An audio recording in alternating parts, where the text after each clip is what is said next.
ler no capítulo de número 7, no finzinho do Sermão do Monte, Mateus 7. A gente vai ler 2 versículos da Palavra de Deus. 7, versículo 13. Se é o Senhor quem está nos guiando,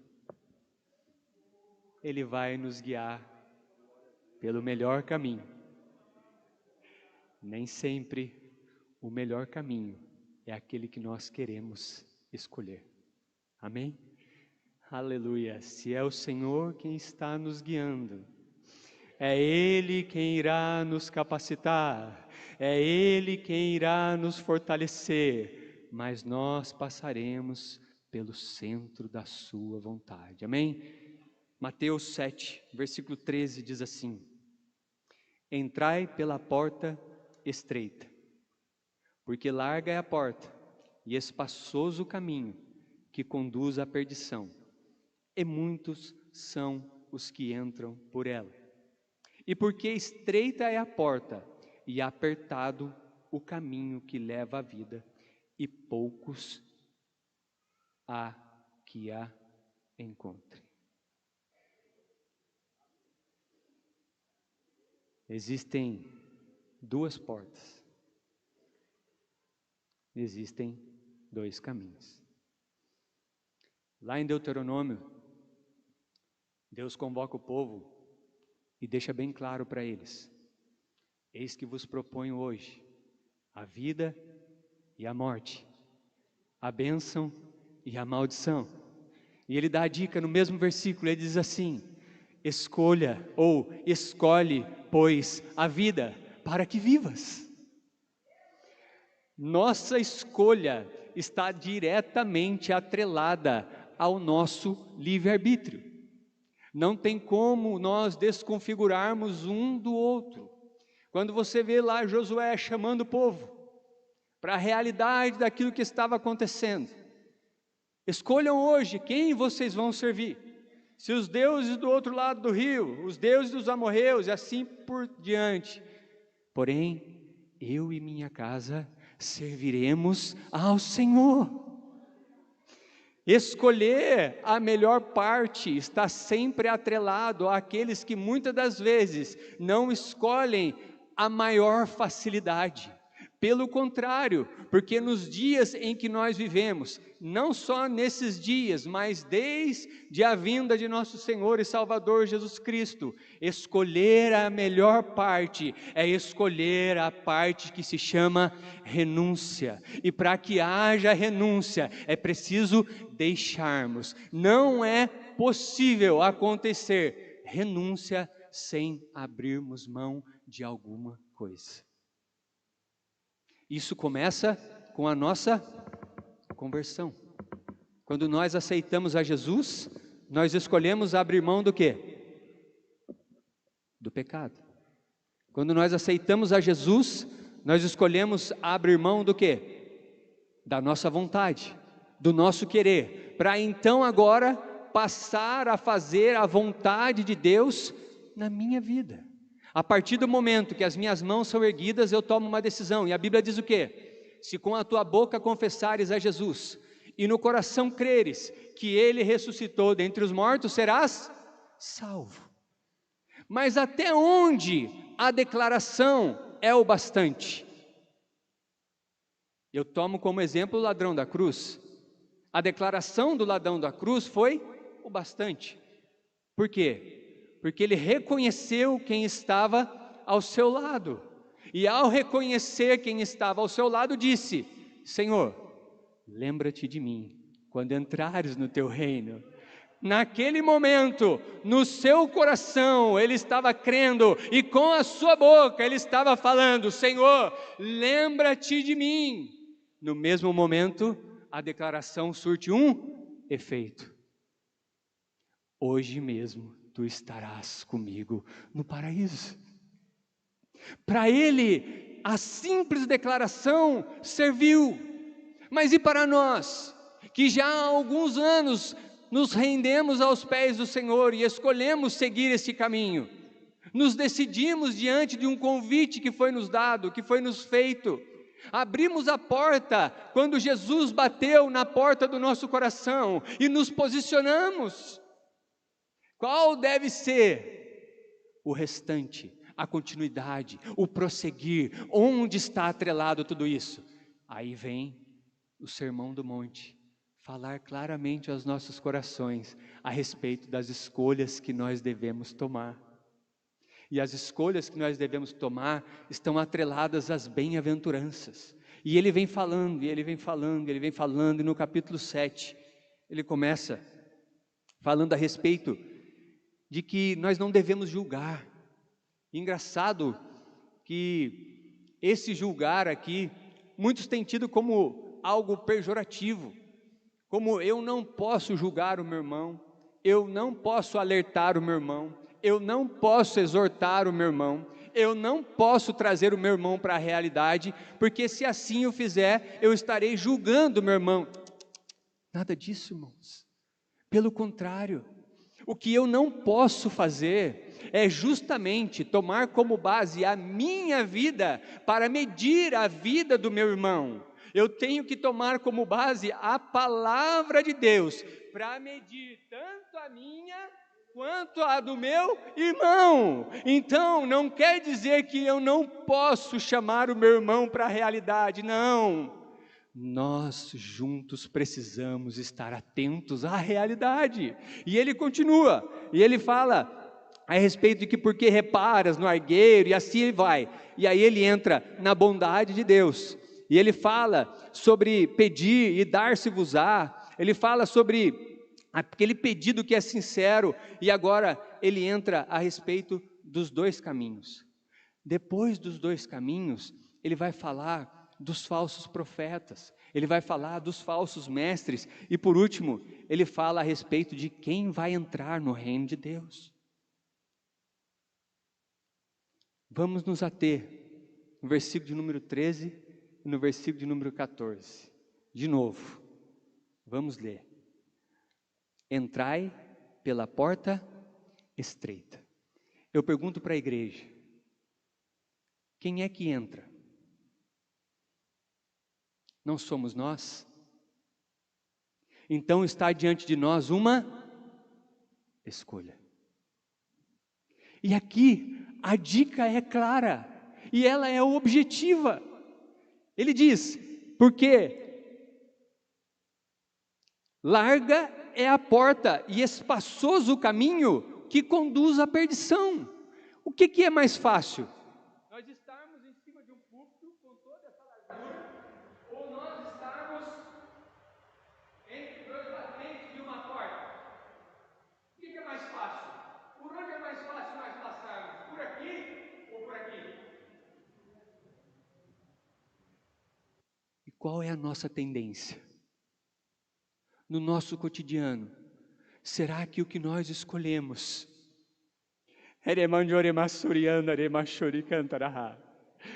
o que nós temos escolhido, será que é aquilo que aparentemente aos nossos olhos tem sido mais fácil? Ou nós temos entrado como que diante do Senhor e pedido, Pai, me dá a direção exata, Pai, porque os meus olhos podem ser falhos, o meu coração pode ser falho, as minhas escolhas podem ser falhas, mas se eu estiver na tua direção, o caminho e a porta serão as melhores para a minha vida. E não importa, irmãos, o quanto isso custe, e não importa o preço que nós venhamos a pagar por escolher aquilo que é correto, e isso está totalmente atrelado às condutas do cotidiano. Quantas vezes nós somos convidados a negar o nome do Senhor por pequenas e coisas banais no nosso dia a dia? Quantas vezes nós somos convidados a contar uma mentirinha? Quantas vezes nós somos convidados a burlar um relatorinho? Quantas vezes nós somos convidados a fazer aquilo que desagrada ao Senhor, como numa moeda de troca, fazendo alguma coisa para ter algo de valor como recompensa?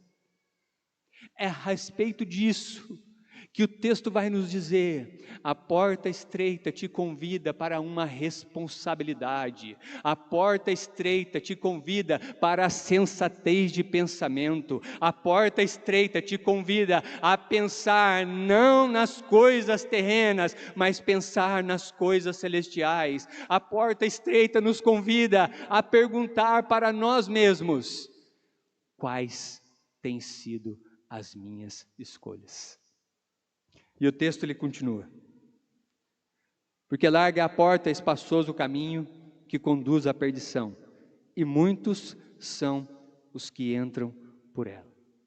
Eu pergunto para vocês: é capaz de nós estarmos aqui, dentro de uma igreja, com aproximadamente 300 membros, não é a quantia que nós temos aqui hoje, mas a nossa igreja tem aproximadamente 300 membros ou mais, né, pastor? É possível nós estarmos aqui, participando dos cultos, das reuniões, dos ensaios, dos ministérios, da escola bíblica. É possível nós estarmos aqui e ainda assim estarmos fazendo a escolha pela porta errada. Isso é claro para nós. Se isso não fosse claro, o restante do texto não nos diria que naquele dia virão muitos e dirão no meu nome: nós fizemos isso, nós fizemos aquilo outro. E eles irão ouvir do Senhor: apartai-vos de mim, pois não vos conheço, vós que praticais a iniquidade. Então, só existem, como eu falei na escola bíblica dominical hoje, duas pessoas que conhecem o teu coração integralmente. Quem são elas? Eu e Deus. Porque o coração é terra que só Deus pisa. Aleluia. Graças a Deus por isso. Então eu entro com vocês aqui na segunda parte. E porque estreita é a porta e apertado o caminho que leva à vida, e poucos são o que a encontram. Por que são poucos que a encontram? Vocês já pararam para pensar nisso? Se está nas nossas mãos a escolha, se diante de nós foi colocada uma porta aberta, que ninguém pode fechar, é ou não é? A porta da salvação está aberta para todos nós, e ninguém pode fechar essa porta. Porém, a escolha de entrar por essa porta sempre estará nas nossas mãos. Eu posso abrir mão da salvação todos os dias da minha vida e dizer: eu não quero mais isso para mim. Essa é justamente uma das principais, ou um dos principais sinais de que Cristo está às portas. E o nome disso é apostasia.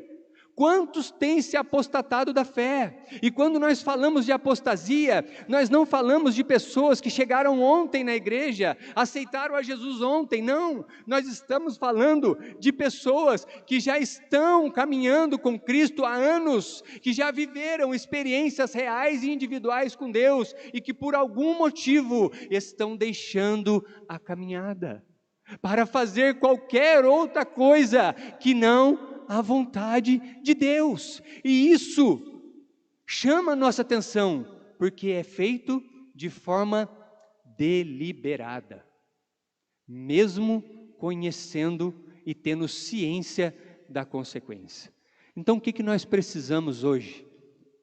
Nós precisamos saber, como disse o hino que a Jéssica cantou, como disse o hino que o coral cantou agora por último, nós precisamos saber para onde é que nós estamos indo, e nós precisamos perguntar: a quem nós estamos servindo?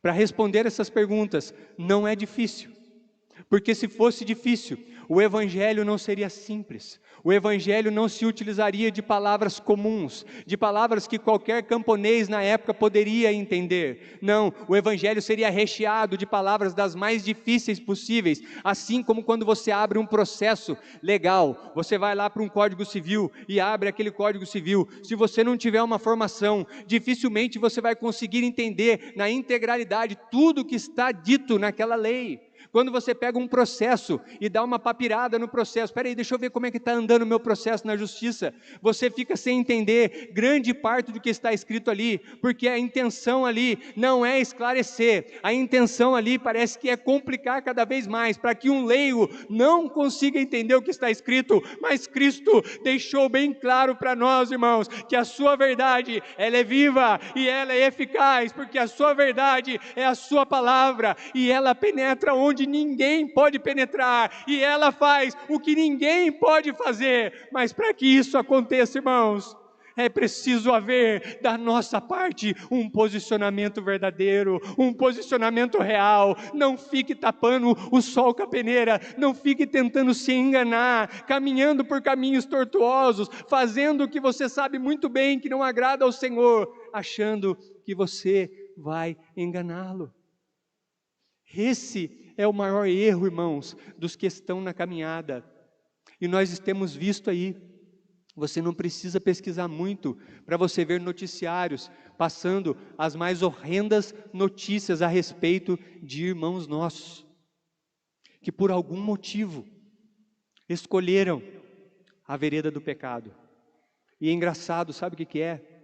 Muitos deles estavam na ativa, pregando sobre os púlpitos, palavras poderosas, cultos de avivamento, mensagens bíblicas em escola dominical, homens que tinham seguidores dos milhares, para não dizer dos milhões, que estavam com os seus canais altamente monetizados, que recebiam algo em troca por aquilo que faziam. E por que não dizer, onde estavam seus corações? Onde estavam suas escolhas? Onde estavam seus pés? Por onde andavam seus olhos? Onde teclavam os seus dedos? Quais as escolhas que estavam fazendo no seu cotidiano? Nós precisamos trazer para a realidade, irmãos, um povo que deseja morar no céu. Eu não sei se eu já falei isso aqui, mas vocês já foram num velório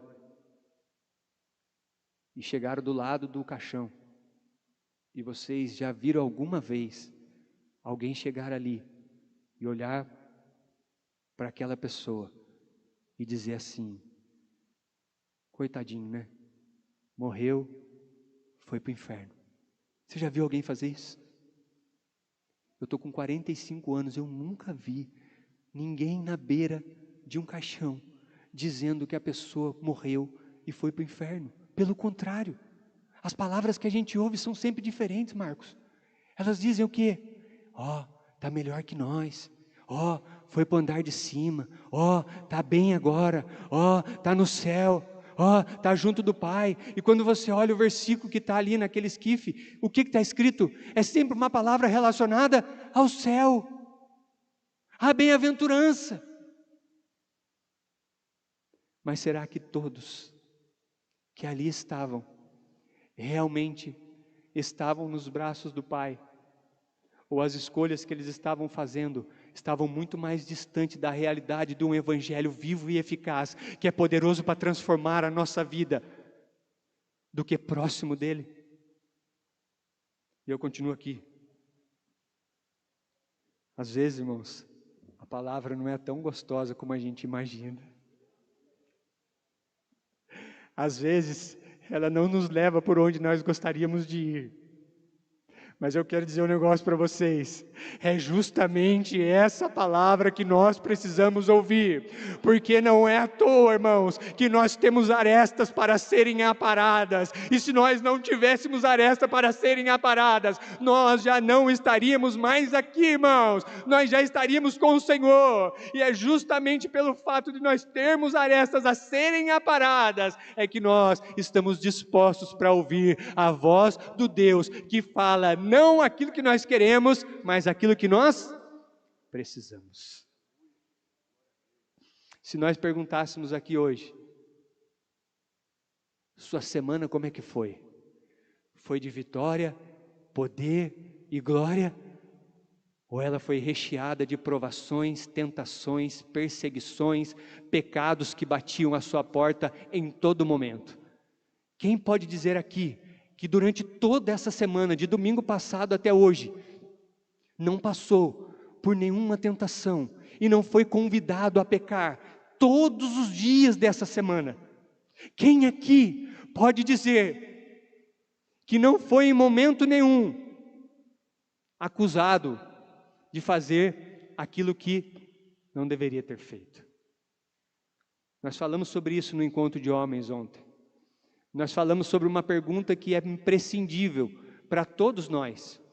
Porque quando se fala de homem, você pode falar do homem propriamente dito, ou você pode falar do gênero humano, homem e mulher. E a pergunta que nós fomos confrontados ontem foi: o que é ser um homem?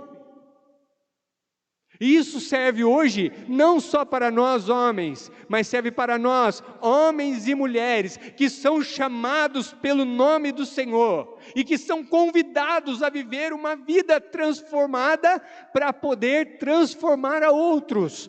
Quem aqui pode dizer o que é um homem, o que é uma mulher, mas não somente isso, o que é um homem e o que é uma mulher de Deus, como uma ferramenta preciosa para ser usada por aquele que é dono de todas as coisas?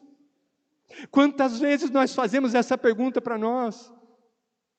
Eu passei por uma experiência na semana passada, uma experiência que eu vou fazer agora 27 anos de empresa. Eu entrei com 18, estou com 45 lá dentro. E eu nunca passei pela experiência que eu passei na semana passada. Eu apresentei um projeto voluntário. O nome já é engraçado, né? Quem é que faz um projeto voluntário? E apresentei para o meu líder direto. E ele falou assim: esse projeto é excelente. Você vai apresentar esse projeto para a diretoria. Irmãos, 26 anos, Gustavo, de Vox. Fazia 18 anos que eu estava numa mesma área. E eu fui transferido para essa área. Faz um mês que eu cheguei nessa área nova. Continuo na produção, continuo fazendo a mesma coisa que eu fazia. Porém, as portas se abriram de uma forma que eu nunca imaginava que iriam acontecer. E é engraçado, Wesley, eu nunca nutri e não estou nutrindo nenhuma esperança a respeito desse projeto. Mas eu coloquei no Senhor um propósito. Eu falei: Pai, se esse propósito veio do Senhor para a minha vida, não é pelo que Ele vai render para o Ralph, não é por aquilo que Ele vai render para a nossa família, não, mas é pelo que Ele vai render para o Senhor.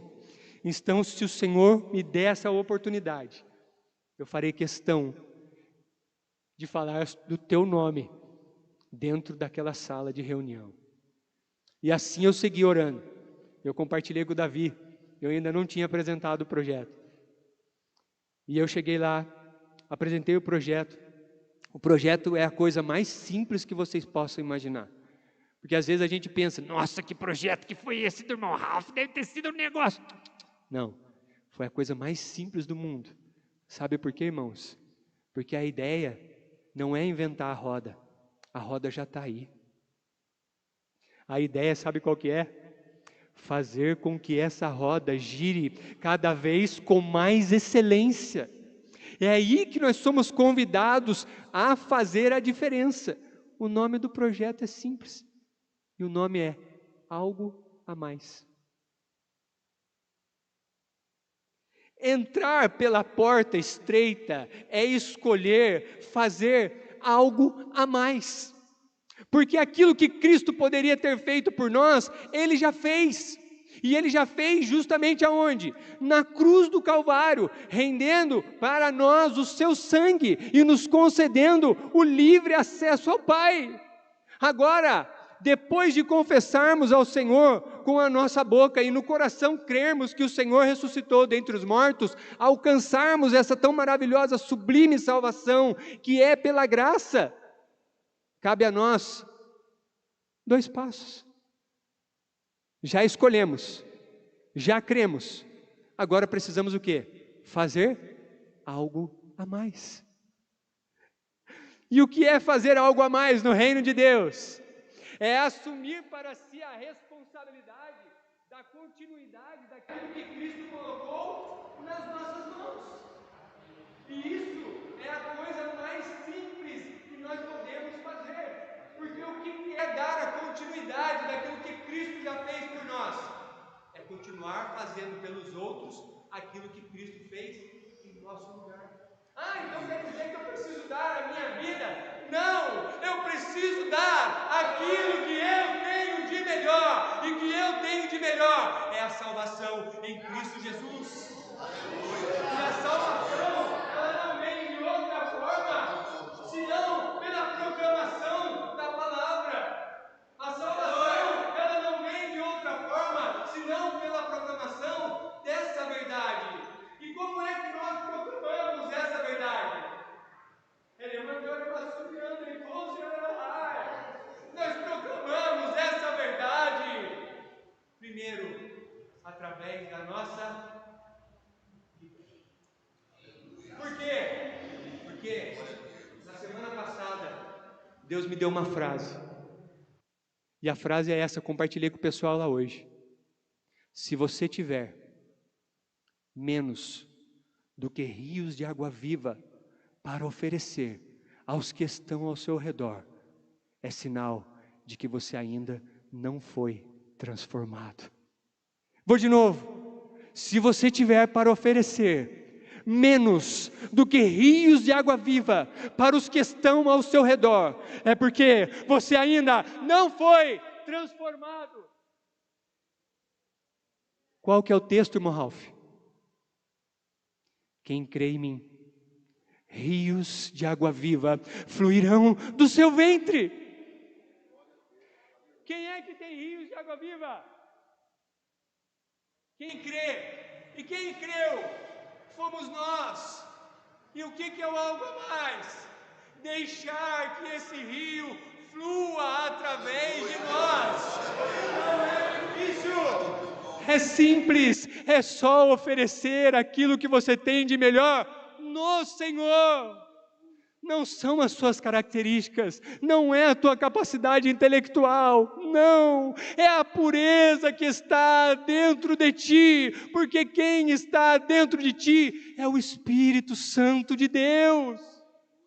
É Ele que vai trabalhar através da minha e da tua vida, fazendo com que essa diferença surta efeito naqueles que estão ao nosso redor. Apresentei o projeto. Só não estava o diretor da planta, mas todos os demais estavam lá. O Gustavo conhece quem é o Zati. O Zati é o gerente executivo da planta nossa. Ele é abaixo do diretor, porém, é ele quem toma as decisões. E ele estava nessa sala. Depois de apresentar o projeto voluntário, chamado Algo a Mais, eu disse para aquele povo lá, vocês sabem por que tudo isso aqui é possível?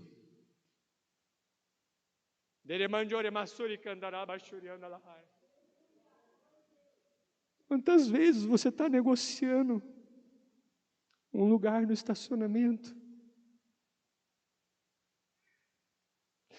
Quantas vezes você está negociando o seu amor pela sua família? Quantas vezes você está negociando a verdade do Cristo que um dia morreu no teu lugar?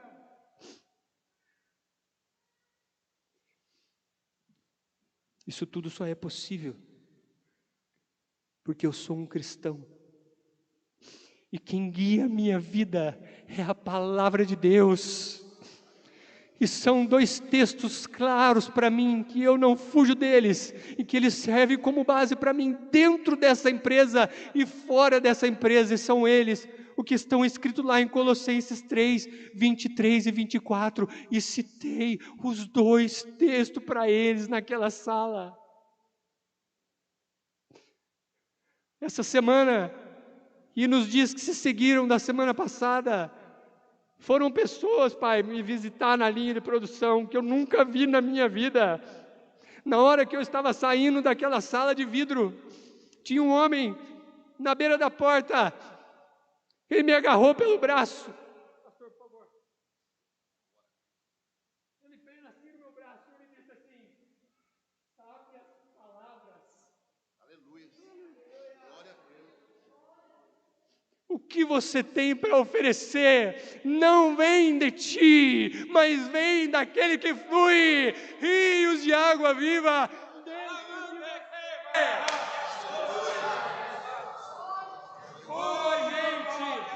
Como a gente assume o nosso papel no reino, ou o mundo irá nos tragar, de forma que nós nem iremos perceber. Sabe por quê? Porque nós seremos levados de vento em vento, de abismo em abismo, e quando nós menos esperarmos, nós já estaremos no emaranhado de engano, no emaranhado de mentira, e achando que estamos vivendo uma verdade. Vai ser capaz de nós sentarmos diante da palavra de Deus para meditar num texto, e olhando para aquele texto, vai ser capaz de nós dizermos, mesmo depois de ler o que está escrito, isso não é uma verdade. Isso é uma mentira, porque eu vou estar tão emaranhado com as mentiras do mundo que eu vou achar que a verdade de Deus não é verdade para a minha vida. E Deus está nos convidando para este tempo presente fazermos a diferença, mas não é fazer a diferença para dentro de um hino, não é fazer a diferença dentro de uma igreja, cantando entre os irmãos. Não! O convite está disposto a nós e vai muito além. Você precisa brilhar onde só há treva. Você precisa iluminar onde não há luz. Você precisa salgar onde não há tempero, onde tudo é insosso, onde as pessoas estão sendo pisoteadas pelo pecado e achando que estão livres. É lá que Deus está nos convidando. Ei, venha fluir o rio que está dentro de ti.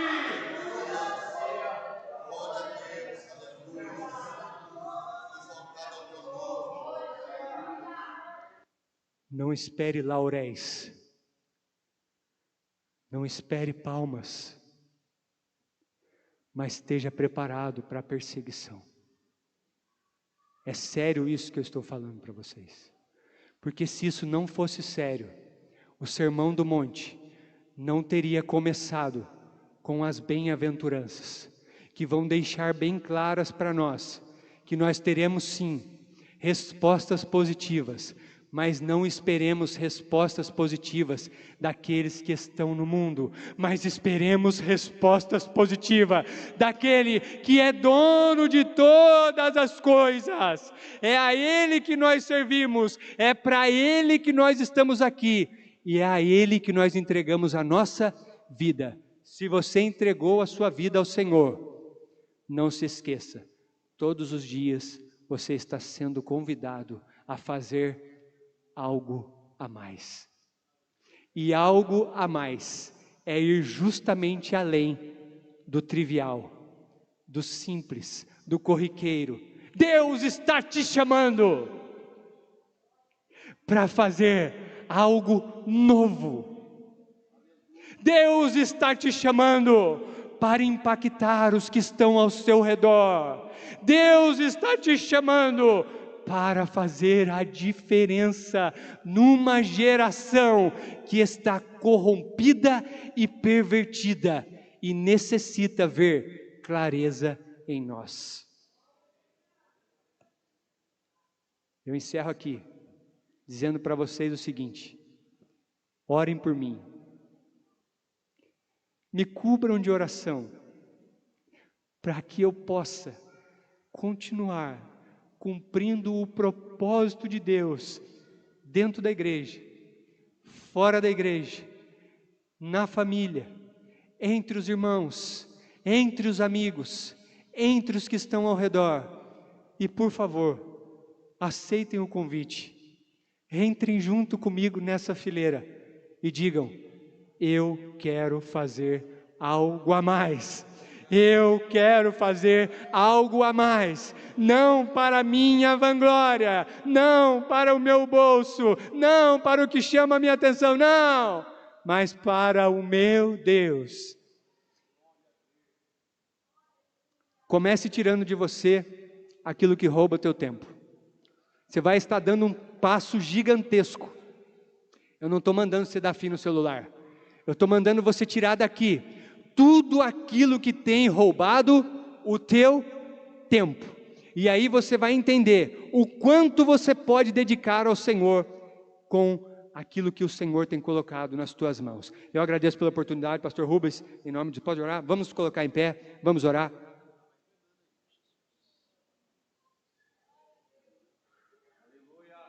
Quero pedir perdão para os irmãos, eu estou com a garganta inflamadíssima. Dá uma coriza danada, estou segurando aqui, fui abraçar o pastor ali, quase que eu suei o nariz no terno dele.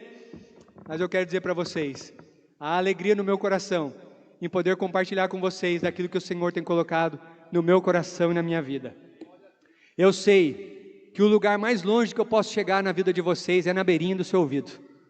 Mas eu tenho plena convicção e certeza de que o Espírito Santo de Deus que está em nosso meio, Ele é poderoso para fazer essa palavra adentrar no teu coração e na tua mente e fazer morada em ti, transformar aquilo que é realmente necessário ser transformado e te direcionar para o centro da vontade de Deus, que é muitas vezes a porta estreita e o caminho apertado. Feche seus olhos, oremos juntos. Pai bendito, obrigado, Senhor.